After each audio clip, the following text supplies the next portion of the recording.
about $100,000 by the end of next year, and whether we whip up or down, and we could go much higher and come back. But roughly the middle line is somewhere around 100,000. You know, like the kind of things we saw in 2017, which was, well, it started earlier than 2017, but that particular cycle was a 100x on Bitcoin.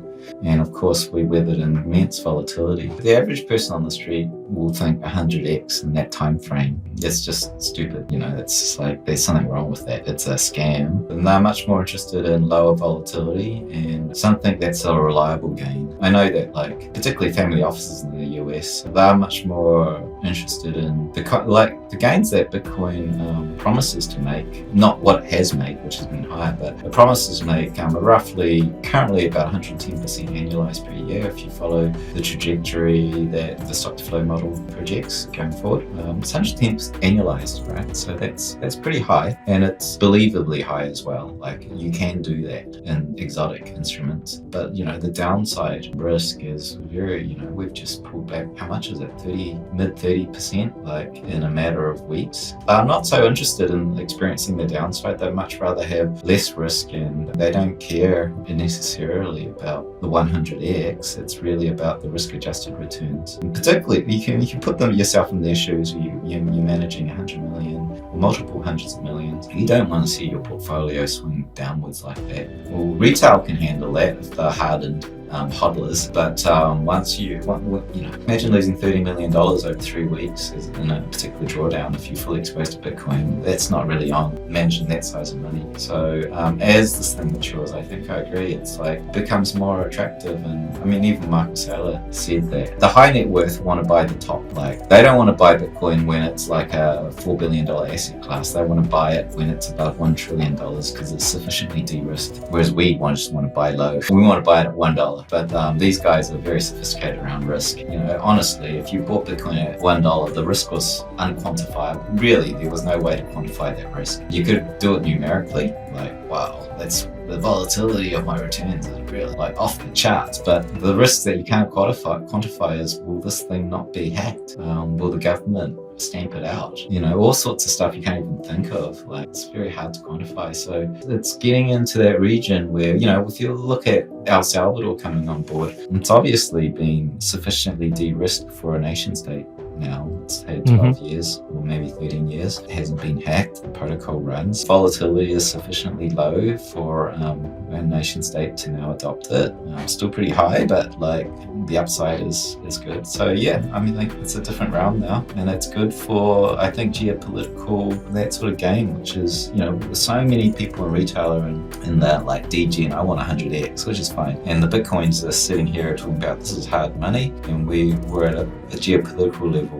We can really impact the future of the world as it goes forward. They're two different things. One's number go up like insane for myself. The other was impact, geopolitical impact. I think they are two different things. Everything changes. Like, you know, on that topic, what the top is, like currently the model says 215, right? But that's not, we're going to be at that price. It's that's the upper bound price for Bitcoin using this model. That you only get that on a runaway parabolic mania phase top, which we never got. And really, I don't think we'll get that again. So I don't think, like, if we, like, this is, the prediction was, if we have a mania phase, it'll hit the upper bound, because that's what all the mania phases have hit the upper bound currently. Earlier this year, it was tracking, you didn't know what it would end up at, but it was tracking it between 200,000 and 400,000, and now we're into December, and it's $216,000 right now. That's the upper bound, but we haven't had the mania. Like, we're actually right in the middle of the zone between the bottom and the top, and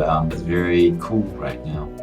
But having said that, to answer your question, going into next year, it's I think one thing we're going to learn is that the 4-year cycles are dead, and then we'll probably have to decide whether it's lengthening cycles, which I don't think. Lengthening cycle, by the way, is like this idea that there's more and more weight in the system. So these oscillations of bull, bear start to be, you know, bigger momentum and longer time frame. Maybe we won't learn that this year.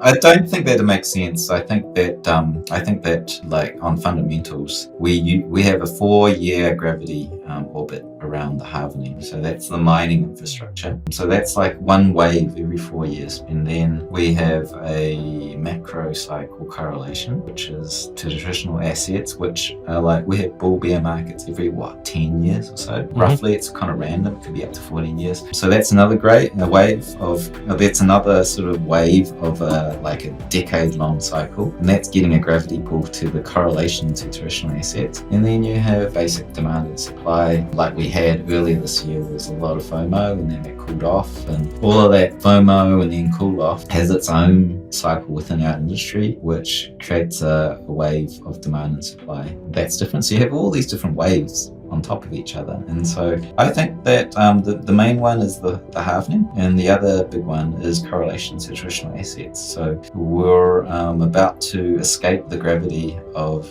the halvening, and we're going to enter a new orbit around traditional assets, and that is like a decade-long cycle. And so it's binary. We go from 4 years to a correlated asset to traditional, and we have little wavelets, which are our internal sort of infrastructure, which are like looking at this, it looks like every six or 8 months. So yeah, I think it's like binary. We go from 4 years to 10 years. A lot of the indicators that were built early aren't so useful anymore. I really much rely on on-chain demand and supply, and that, I work with Glassnode, and they do a lot around this thing called liquid supply. That's a lot harder to fool as the whole ecosystem changes, because this is looking down into effectively the forensic history of investors, and you can actually, say this guy's a hodler, this guy's a trader, this guy's sort of a medium-term swing trader, and you can classify. Not you look at the address spaces, but we're not looking at addresses. We're then figuring out those addresses mean one individual investor based on the paths of transactions between it, and we're looking at individual investors as cohorts to go, okay, this is like the Michael Saylor guy. He's just stacking, and so if that guy that's stacking,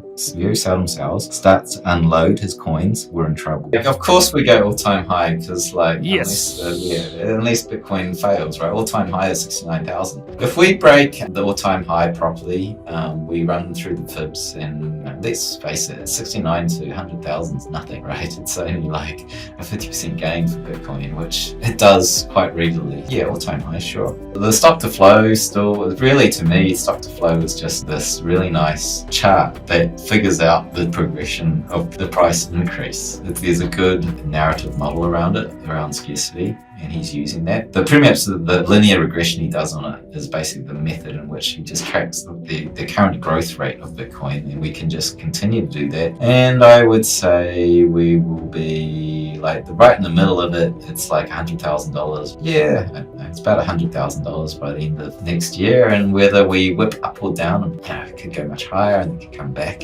But roughly the middle line is somewhere around 100,000, just eyeballing it. So, we had that crazy run up late 2020. Yeah, and it wasn't it wasn't overheated until such time as May, when everyone dumped their coins. So actually it was a fair valuation of Bitcoin at that sort of $60,000, but then everyone dumped their coins, which is very different. Prior tops were on-chain valuation models were like 1/3 of the price that the market was trading at. It was very different this time. It was fundamentally people dumped their coins, so the fundamental valuation dropped.